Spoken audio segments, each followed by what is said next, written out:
Hello viewers, Tollywood story এক্সপ্লেনারে তোমাদের সবাইকে স্বাগত জানিয়ে তোমাদের পছন্দের ধারাবাহিক রাঙাবতী তীরন্দাজের আজকের পর্বের রিভিউ আমি শুরু করছি। প্রথমে যেটা দেখতে পাচ্ছি যে রাঙা শাশুড়ি মা মানে একলব্যের মা তো ধূপধুনো দিচ্ছে বাড়িতে, কিচ্ছু জানে না কিন্তু। এদিকে একলব্যের বাবা পিসিমণিকে বলছে যে কিছু বলেছিস নাকি? বলে না দাদা, আমি এখনও কিছু বলে উঠতেই পারিনি।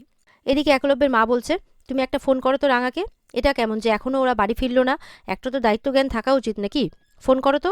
তখন ওপর থেকে বৃন্দা আসে। এ কি বাবা, আপনি মাকে কোনো কিছু বলেননি? বলে কি বলেননি, একলব্যের মা বলছে। বলছে না না কিছু না কিছু না। বৃন্দাকে থামানোর চেষ্টা করছে একলব্যের বাবা, কিন্তু বৃন্দার শাশুড়ি মা মানে একলব্যের মা তো বুঝে গেছে কিছু একটা ব্যাপার তো নিশ্চয়ই আছে। পরে বৃন্দাকে বারবার করে ওর মা জিজ্ঞাসা করছে। বৃন্দা বলছে যে রাঙার একটা অ্যাক্সিডেন্ট হয়েছে, সেই অ্যাক্সিডেন্টে রাঙা দু চোখে খুব চোট লেগেছে, দু চোখ দিয়ে সমানে রক্ত ঝরছিল। এটা শুনে তো একলব্যের মা পিছোতে থাকে, পা দুটো যেন পিছিয়ে যাচ্ছে, শরীরে যেন কোনো সামাল নেই, চোখ দিয়ে জল, অবাক হয়ে আছে যে এটা কি করে হলো। আর একলব্যের বাবাকে বলছে তুমি আমাকে এত বড় ঘটনাটা কেন বলনি, কেন বলনি? বৃন্দাকে বলছে বলো এইসব কি করে হলো। তখন বৃন্দা বলছে আর কি, যেরকমভাবে হয়, নিজের অঘটনটা নিজেই বাঁধিয়েছে। এবার দেখুন যেই কারণে আপনারা এই বাড়িতে ওকে নিয়ে এসেছিলেন সেইটা আর হয় কি না, কারণ ও দু চোখ দিয়ে তো আর দেখতেও পাবে না, এমনকি বাড়ির কোনো কাজও করতে পারবে না। তখন কিন্তু চলে আসে একলব্য, বলছে বড় বৌদি, চিৎকার করে বলছে যেটা তুমি জানো না সেটা নিয়ে কেন বাড়ির সবাইকে প্যানিক করছো। তখন ওর মা এসে একলব্যকে বলছে বল কি হয়েছে, একলব্যকে ধরে সমানে চিৎকার করছে বল কি হয়েছে। একলব্য বলছে মা শান্ত হও তুমি, যেরকমটা ভাবছো সেরকমটা নয়। হ্যাঁ একটা অ্যাক্সিডেন্ট হয়েছে, তবে ওর চোখের কোনো ক্ষতি হতে আমি দেব না, ওর ভবিষ্যৎ নিয়ে আমি ছেলেখেলা করতে দেব না, ওকে আমি অবশ্যই সুস্থ করব। সমস্যা হলেও কমপ্লিকেশনস হলেও তার সমাধান তো আছে, সেটা আমি অবশ্যই খুঁজে বের করব। এইভাবে তার মাকে সান্ত্বনা দিচ্ছে একলব্য। বলছে রাঙামতি স্টেট চ্যাম্পিয়ন কেন, ন্যাশনাল ইন্টারন্যাশনাল লেভেলেও খেলবে, ডোন্ট ইউ ওয়ারি, মাকে বলছে। বলছে রাঙামতিকে নিয়ে তুমি যে স্বপ্নটা দেখেছো সেটাও পূরণ করবেই, আমি তোমার স্বপ্নকে কিছুতেই ব্যর্থ হতে দেব না মা, একলব্য বলছে তার মাকে। একলব্যের মা তো খুব কান্নাকাটি করছে একলব্যকে জড়িয়ে ধরে। এদিকে রাঙা হসপিটালের মধ্যে শুয়ে শুয়ে কিন্তু সেই ইনসিডেন্টটার কথা বারবার করে ভাবছে, কে যেন রাঙাকে ফোন করে ডেকেছিল, তারপর রাঙা পুকুর পাড়ে গিয়ে কীভাবে বাঁচালো বাচ্চাটাকে, সেই সব কথা মনে পড়ছে। এরপর হঠাৎ করে চোখ খুলতেই উড়নবাবু উড়নবাবু করে চিৎকার করছে যে কোথায়, আমি কিছু দেখতে পাচ্ছি না কেন চোখে, আর আমার চোখে ব্যান্ডেজ কেন। রাঙার চিৎকার শুনে তো নার্স দৌড়ে আসে যে কী হয়েছে, আপনি এরকমটা কেন করছেন, এরকম করলে আপনার নার্ভ ছিঁড়ে যেতে পারে। বলছে আমার চোখটা কেন বন্ধ, আমি কিছু দেখতে পাচ্ছি না। নার্স বলছে আপনার চোখের একটা বড় অপারেশন হয়েছে, নার্ভ মানে নার্ভের অনেকটাই ক্ষতি হয়ে গেছে, তার মধ্যে আপনি যদি এরকমটা করেন তাহলে নার্ভ ছিঁড়ে যেতে পারে। এটা শুনে তো রাঙামতি একটু অবাক হয়, সমানে চিৎকার করছে আর অরুণবাবুকে ডেকে যাচ্ছে। তখন নার্স বলছে আপনি অপেক্ষা করুন, আপনার হাজব্যান্ড বাইরে এসেছে, এত রাত হওয়া সত্ত্বেও উনি একবার বাইরে এসেছেন, আমরা ডেকে দিচ্ছি, আপনি কোনো চিন্তা করবেন না। বলে যে নার্স দিদি আমি কি চোখে কোনো দিনও দেখতে পাবো না? বলে আপনি ব্যান্ডেজ খুললেই দেখতে পাবেন, চিন্তা করবেন না, কিন্তু কিছু কমপ্লিকেশনস আছে, সেটার সমাধানের ব্যবস্থা করতে হবে, সেসব আপনাকে পরে জানানো হবে। এই বলে রাঙামতিকে শুইয়ে দেয় আর বাইরে হাজব্যান্ডকে ডেকে পাঠানো হয়, মানে একলব্যকে। রাঙা তো ফোন করে সবটাই জানিয়েছিল পুলিশ অফিসারকে, তারা কিন্তু ভালো করে ক্যামেরাটা একদম ছানবিন করে দেখছে। সেখানে দেখতে পায় একজন একজন ওয়েটারের বেশে পলুকে কেউ নিয়ে যাচ্ছে, আর তার মুখটাকে জুম করে দেখতে দেখে যে অলরেডি কিন্তু সেখানকার ওয়েটারদের ডেকে পাঠিয়েছে থানাতে, কিন্তু তাদের সাথে তার মুখ মিলছে না। এবার সেখানকার মালিককে জিজ্ঞাসা করাতে বলছে একে তো আমরা চিনি না, এ তো আমাদের ওখানকার লোক নয়। তখন বুঝতে পারে যে কেউ একজন সেজে এসেছিল। এরপরে সেই ওড়না পরা মহিলাটার মুখটাও জুম করা হয়, আর সেই মহিলাটার আর সেই লোকটার ছবির কপি বের করতে বলা হয়। এবার অফিসার মনে মনে ভাবছে যে তার মানে পলুকে কেউ কিডন্যাপ করেছিল, এই ব্যাপারে তো কোনো সন্দেহ নেই, আর সেই কিডন্যাপার আর এই ওড়না ঢাকা মহিলাটির মধ্যে কোনো যোগসূত্র অবশ্যই আছে, এটা আমাকে খুঁজে বের করতেই হবে।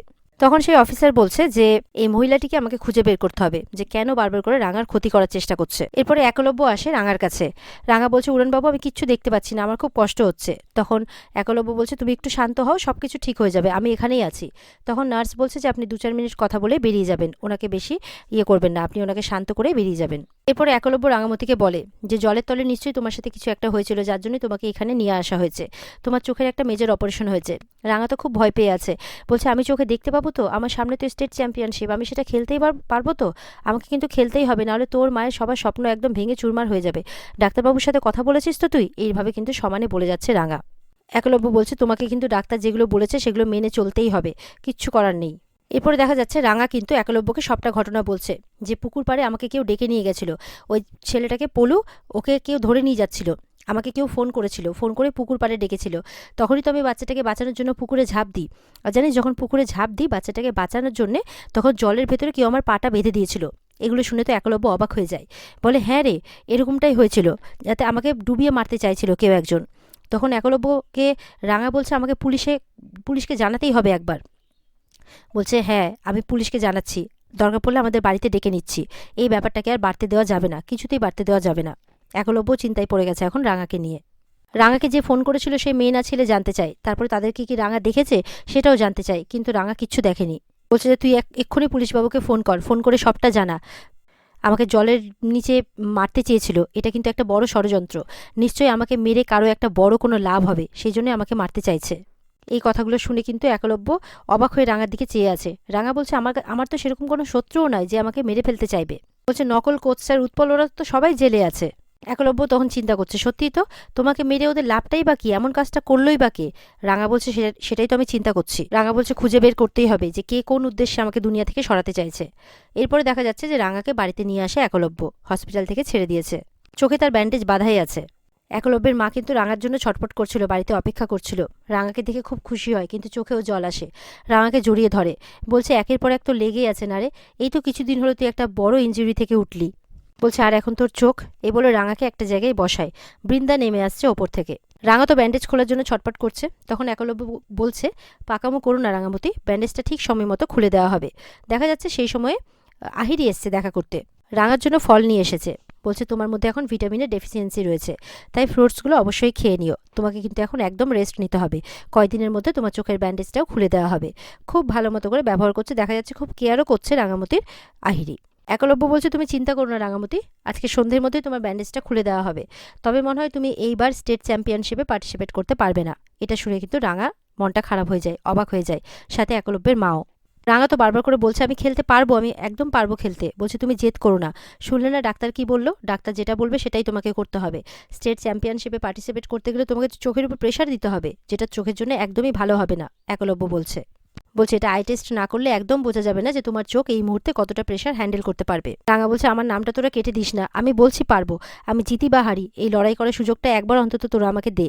ঠিক সেই সময় দেখা যাচ্ছে সেই পুলিশ অফিসার বাড়িতে এসে গেছে। অফিসার আসতেই রাঙা জিজ্ঞেস করছে, তুই কোনো খোঁজ পেলি রে? বলছে, হ্যাঁ, খোঁজ পাওয়া গেছে। ওই ওড়না ঢাকা মহিলা সেই মুহূর্তে ওই হোলি পার্টিতে উপস্থিত ছিল। এটা শুনে তো বাড়ির সবাই অবাক হয়ে যায়। রাঙা বলছে, কোন মহিলা? সেই মহিলা যে অস্ত্রগুলো রেখে দিয়েছিল? বলছে, ওড়নার জন্য মুখটা সেভাবে দেখা যায়নি, কিন্তু মনে হচ্ছে ওই সাসপিসিয়াস মহিলা মিসেস কলকাতা কম্পিটিশনেও ছিলেন। আহিরিও কিন্তু শুনে অবাক হচ্ছে। রাঙা মনে মনে ভাবছে, কে এই মহিলা যে বারবার আমার ক্ষতি করতে চাইছে? এমনটাই ভাবছে রাঙামতি মনে মনে। আর এখানে আজকের পর্ব শেষ হয়ে যায়। তো বন্ধুরা, এই ছিল আজকের পর্বের রিভিউ। ভালো লেগে থাকলে চ্যানেলকে লাইক, কমেন্ট আর সাবস্ক্রাইব করতে ভুলবে না। দেখা হচ্ছে আগামীকালকে। সবাই ভালো থাকবে। টাটা।